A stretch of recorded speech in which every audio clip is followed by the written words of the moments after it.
A strong magnitude 4.7 earthquake hit 176 kilometers, 109 miles, away from Calama, region de Antofagasta, Chile, in the late afternoon of Monday, June 23, 2025 at 6:10 p.m. local time. America, Santiago GMT-3. The quake had a moderate depth of 166 kilometers, 103 miles, and was not felt, or at least not reported so. First to report, GFZ after 5 minutes. The earthquake occurred 10 weeks after a magnitude 5.6 earthquake had hit on Thursday, April 17, 2025, at 9:10 p.m. local time.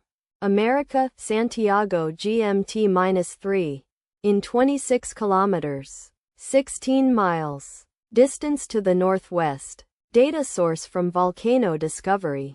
Did you feel it? Let us pray. May the earthquake that occurred not affect our brothers and sisters there.